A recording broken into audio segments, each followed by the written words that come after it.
Olá, amigos da Casa do Caminho, né? Uma boa noite para todos. Mais uma vez aqui estamos presentes. Meu nome é Ricardo Igreja, realizando o nosso estudo, nossa reunião, né, das quinta-feiras.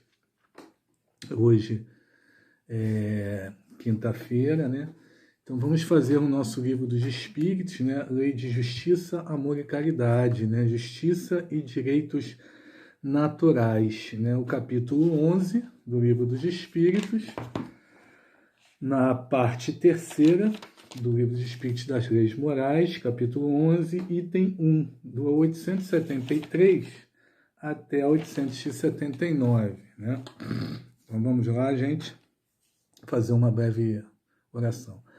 Amado Mestre Jesus, Dr. Bezerra de Menezes, Meimei, Sheila, Dr. Herman, nossos amigos espirituais, estamos mais uma vez aqui em nome da espiritualidade superior que dirige a nossa Casa do Caminho para realizar uma reunião virtual, ainda nesse momento de pandemia, nesse momento de tentativa de flexibilização, mas que possamos estar imbuídos de resiliência, de paciência, de respeito aos protocolos, de respeito às determinações e, acima de tudo, respeito a nós mesmos e ao nosso próximo, para que possamos, em breve, estarmos juntos, estarmos nos abraçando na nossa querida Casa do Caminho. Que seja em Teu nome, em nome de Deus Pai, possamos dar início à reunião, ao estudo da noite de hoje. Graças a Deus. Então, amigos, uma boa noite. Para quem estiver vendo depois, uma boa tarde, um bom dia, mas uma boa noite, porque a nossa reunião, né, normalmente às 7h30. Vamos falar da Lei de Justiça, Amor e Caridade. Essa lei é uma lei das mais importantes, né? É a última lei das leis morais, das 10 leis morais. Logo depois nós temos a perfeição moral como resultado, né, do cumprimento, do entendimento dessas 10 leis, né, conforme o decálogo de Moisés coloca para a gente 10 mandamentos, também nós temos essas 10 leis. Até mesmo temos uma referência a isso, né, na 621, quando se resumem as leis morais dessa parte terceira do Livro dos Espíritos, e vem dizer para a gente que essa lei é uma das principais leis, né? Todas são importantes, mas ele vem dizer para a gente, minto, não é na 621 não, gente, desculpa. Vem dizer para a gente, é lá na 648, né? Que é uma das leis mais importantes, porque nela se resumem todas as demais leis, todas as outras leis, né? Ele até diz a divisão da lei natural em 10 leis, né? Mas a última é a mais importante, 648. É através dela que o homem pode adiantar-se mais na vida espiritual, pois ela resume todas as outras.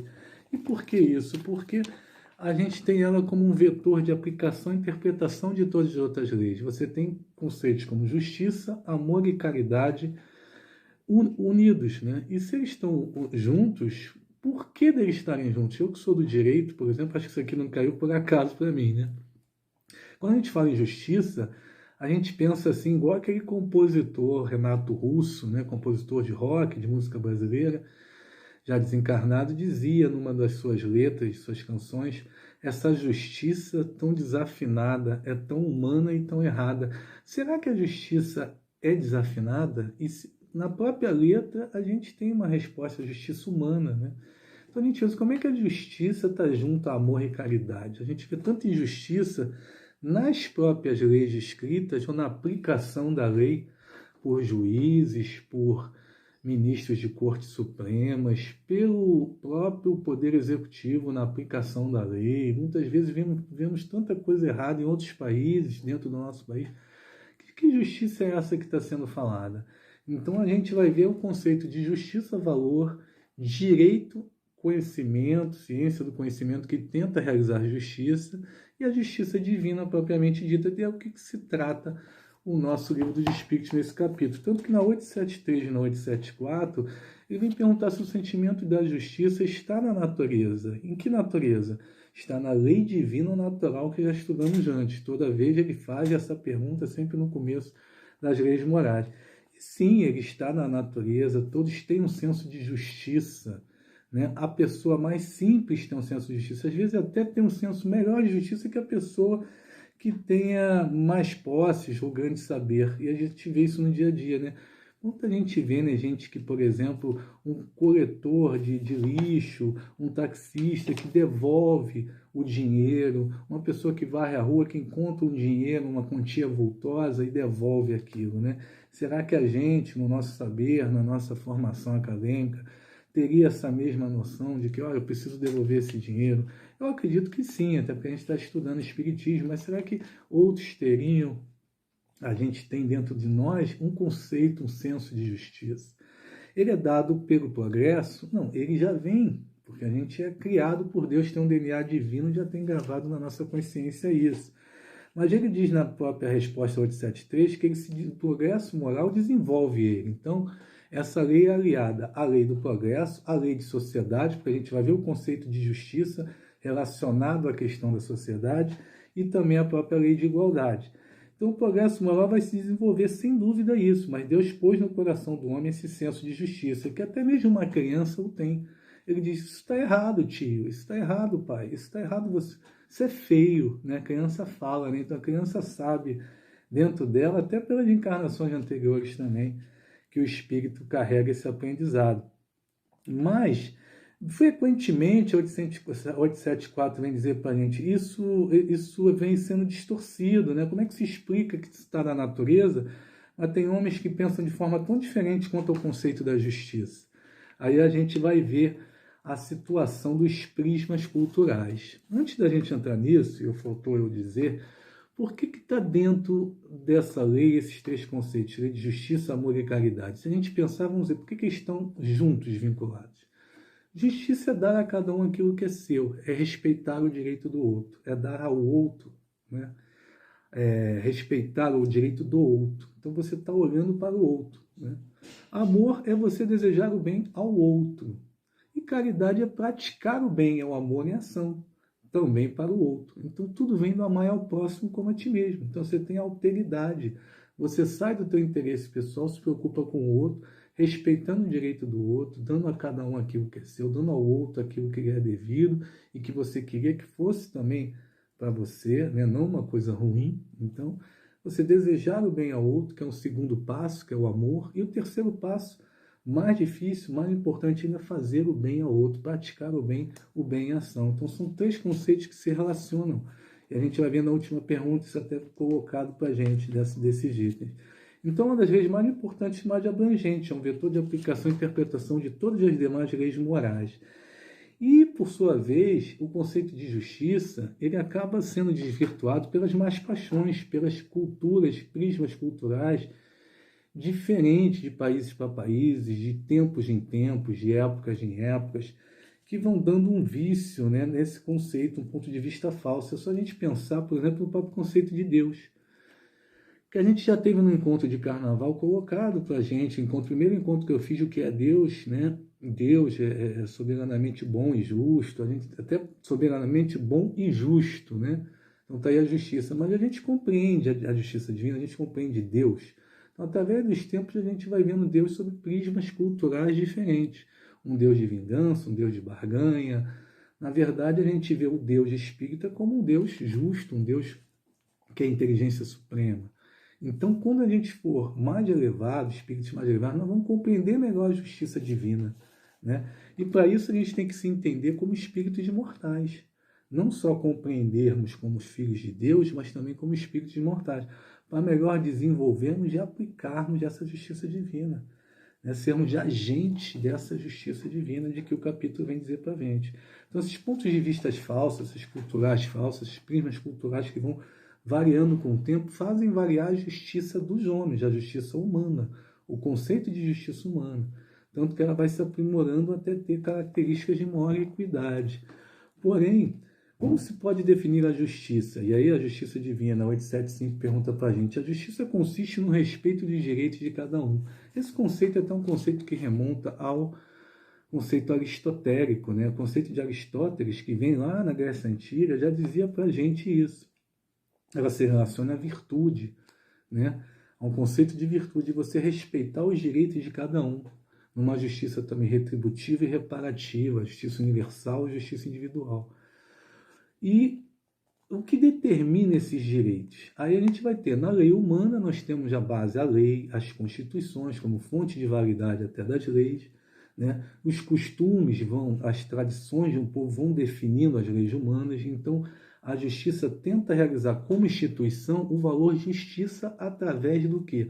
Através do direito, que é uma ciência, que é leis positivadas, escritas. Mas, por sua vez, há um conceito de direito natural e um conceito de direito positivo. O que está escrito nem sempre corresponde ao valor justiça, aquilo que é fundamental ao ser humano, que é o direito natural, que é o direito que a gente está falando aqui, que tenta realizar essa justiça divina. Isso é inerente ao ser humano em qualquer época, em qualquer momento. Então, o direito de ir e vir, a liberdade de crença, a liberdade de pensamento, de opinião, né? A própria questão da propriedade, que também tem seu progresso, sua necessidade, né? A liberdade religiosa. Então, na Idade Média, a gente vai ver aqui no comentário da 875, haviam direitos antiquados, para nosso ver hoje, e direitos que eram injustos.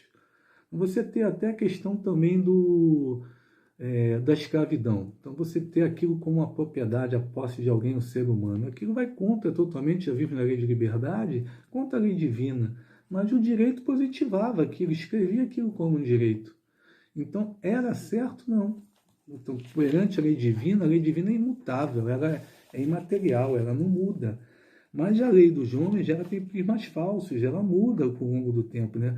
É o que é de César que Jesus coloca para a gente, naquele momento tem que ser respeitado, mas também pode ser pensado e reflexionado para melhorar, até porque o que visa a ciência do direito é isso, é reflexionar, pensar, melhorar a interpretação das leis, a jurisprudência visa tentar alcançar sempre uma justiça, e com o tempo as leis vão sendo modificadas.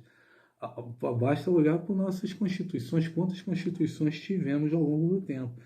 Então, né, na verdade, a gente conhece que Jesus sabe a lei do progresso, por isso que ele disse, dai a César o que é de César, respeitando aquele momento, ele sabe que aquilo vai se modificar, mas naquele momento é uma necessidade de se estabelecer a paz social com aquele tipo de lei. Mas tudo tem o seu momento, né? E, assim, espíritos encarnados que nós somos, nós precisamos da lei humana até mesmo para desenvolvermos e entendermos, se não desejarmos, a justiça divina. Não é verdade?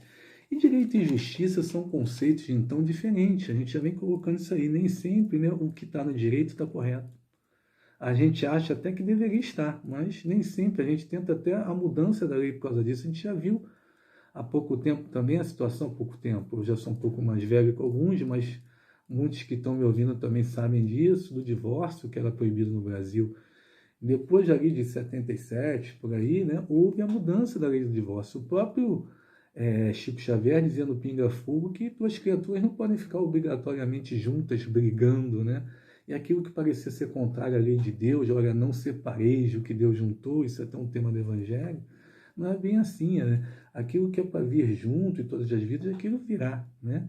Aquilo que é para vir junto em outras vidas, virá. Mas se naquele momento está havendo violência, briga, dificuldade do convívio, é melhor a separação. Então, o divórcio foi uma mudança na lei. Então, aquilo você vê já é uma lei que mudou, modificou um caractere, né, que não estava de acordo até com o pensamento da própria lei divina. Mas o que está de acordo com a lei divina natural? O que é um direito natural? O que pertence mais àquilo que a gente está estudando? Olha, a equidade, a dignidade, a moralidade, a segurança, a honestidade, a fraternidade, a liberdade, a igualdade, que é até estudado nas nossas leis morais. Tudo isso é o que vem sendo chamado de direito natural, desde a antiguidade. Então, isso tem uma historicidade, é um fenômeno histórico, cultural, né? Por sua vez, o direito é uma técnica de realização de justiça, e ao longo do tempo, então, nem sempre andam juntos justiça, valor e direito e ciência. Mas o direito procura realizar a justiça. Só que a justiça valor, né, ela está mais de acordo, né, com a justiça divina que a gente está estudando aqui. Até o professor Sérgio Cavalieri, jurista, ele diz isso para a gente. Nem sempre o direito alcança esse desiderato, quer por não ter acompanhado as transformações sociais, quer pela incapacidade daqueles que o conceberam, né, e falta de disposição política. Mas isso é outro assunto. Nós temos também um outro filósofo bacana, que é o Michael Sandel, da Universidade de Harvard, Faculdade de Harvard, que tem o Justiça, né, fazer a coisa certa, se não me engano, subtítulo, que tem vídeo até no YouTube, tem estudos, que é uma série de aulas que ele dá sobre o conceito de justiça. Ele fala da justiça de Aristóteles, a questão da virtude. Ele fala da justiça também utilitarista, que muitos, né, veem um bem maior e coletivo, às vezes o sacrifício de bens individuais de uns e outros, né? E também de Immanuel Kant, a questão da liberdade individual, né? E ele tem os conceitos de justiça, ele coloca dilemas até do dia a dia para debater esses conceitos, é muito interessante. Então a gente vê, né, que essa base filosófica, Montesquieu, Rousseau, Aristóteles e tantos outros, deu um cabedal de informações para a gente tentar buscar o que é a justiça. Mas, assim, a gente vê que Aristóteles esteve até próximo, né, nessa questão de respeitar o direito do outro, da equidade, né? E Sócrates também falava muito sobre isso, até por ser um precursor do espiritismo. A gente vê aqui que é o respeito aos direitos de cada um e que nem sempre está de acordo as leis dos homens com a justiça, diz para a gente na 875. Até porque ela apenas regula relações sociais e nem sempre ela chega no âmago da intimidade da vida privada das pessoas, especialmente do pensamento. E aí a gente vê até que o direito penal, por exemplo, ele não vai penalizar a cogitação de um crime, você idealizar, estou idealizando pensando num crime, a não ser em filmes de ficção científica. Por exemplo, na obra do autor Philippe K. Dick, que fala né, da polícia do pensamento, né, tem um filme até sobre isso, que é o Minority Report. Mas não, a gente vê que na vida real, na vida de relação, nós não temos isso. Só vai punir quando o crime está sendo realizado, está sendo ali ao menos preparado. Mas o Tribunal da Consciência, sim, que aí entra, né, a 621, porque está dentro da nossa consciência, como diz na 876, a questão, o fundamento, né, da lei natural. Porque se na lei humana nós temos o fundamento na Constituição, o artigo 5º, por exemplo, da Constituição nossa brasileira fala: todos são iguais perante a lei, sem distinção de raça, de religião, né, entre credo e nacionalidade, etc.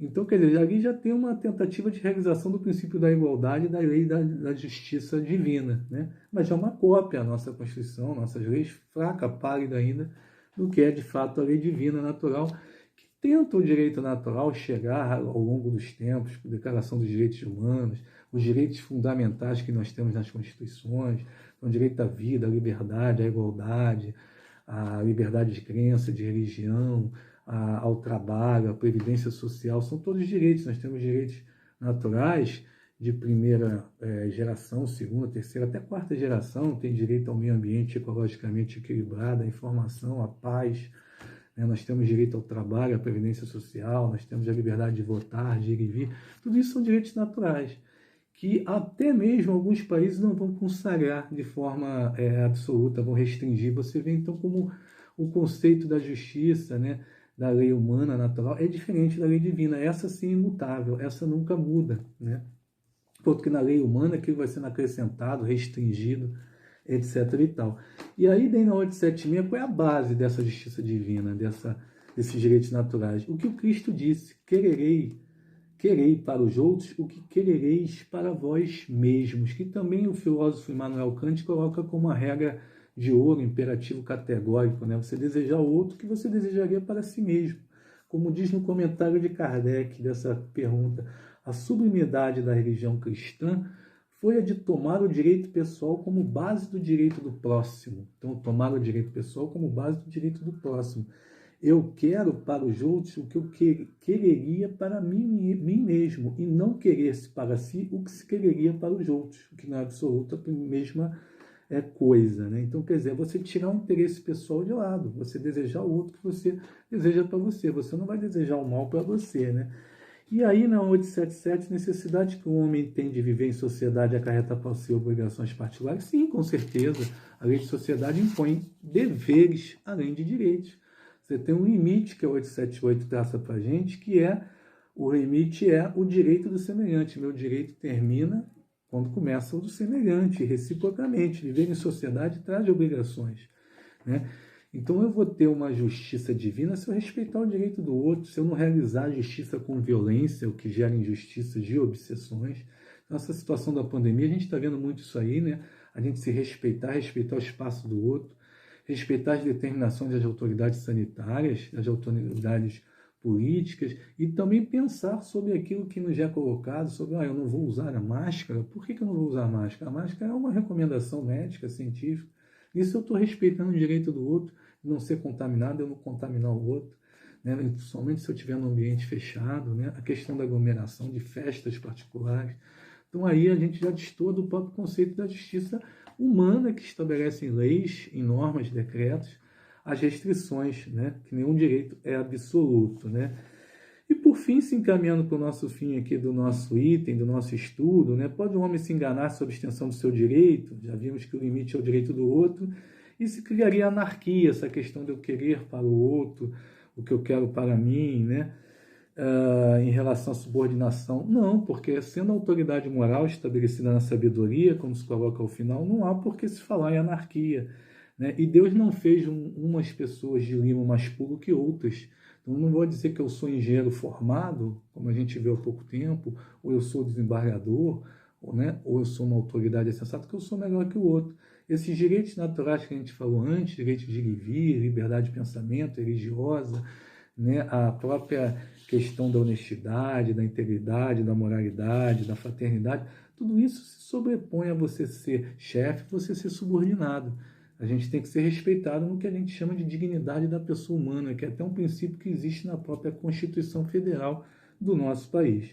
E na 879, qual seria o caráter do homem que praticasse a justiça em toda a sua pureza? O verdadeiro justo, a exemplo de Jesus, pois praticaria também o amor ao próximo e a caridade, sem os quais não há verdadeira justiça. Então, daí a junção das palavras, né? Justiça, amor e caridade. E Antônio de Aquino diz até para a gente assim: o cristão basta ser cristão para passar por um censo de homens e mulheres de bem, e não homens de bem, homens e mulheres de bem que realizam bem mesmo. E finalmente, terminando, a gente tem o Céu e o Inferno, capítulo 3, já tem uma dica da minha sogra, a dona Dirce, a quem manda um abraço aí, né? E que diz assim, né, quando é evocado, né, o Joseph Bré, espírito de condição mediana, no capítulo 3, um homem honesto segundo Deus ou segundo os homens. Ele diz assim: para ser honesto diante de Deus não é suficiente não haver desobedecido às leis dos homens. É preciso, antes de tudo, não ter desrespeitado as leis divinas. Então não basta a gente pagar nossos impostos, sermos obedientes à lei humana, até porque o primeiro passo é esse, é a justiça, né? Você respeitar o direito do outro. Isso os povos até desenvolvidos fazem muito bem, como cumpridores de lei. Mas a gente também tem que ter dentro do nosso coração o desejo do bem e a prática do bem, que é a caridade, realizando efetivamente o bem, não ficando apenas no discurso ou apenas no pensamento, realizando realmente o respeito ao direito do outro na nossa conduta diária, e aí realizando, sendo agente de justiça divina. Muito obrigado a todos, desculpa aí o adiantado um pouquinho na nossa palestra. Eu teria muito mais coisa a falar, separei até alguns livros de direito, mas dei um apanhado de um resumo geral sobre esse conceito de direito e justiça, justiça e instituição, que também não se confunde com o valor justiça, tá? E vamos terminar. E graças a Deus, muito obrigado por estar mais uma vez aqui juntos, que possamos estar sempre juntos em saúde, em paz, alegria, e também futuramente presencialmente juntos. Graças a Deus, um abraço a todos, boa noite.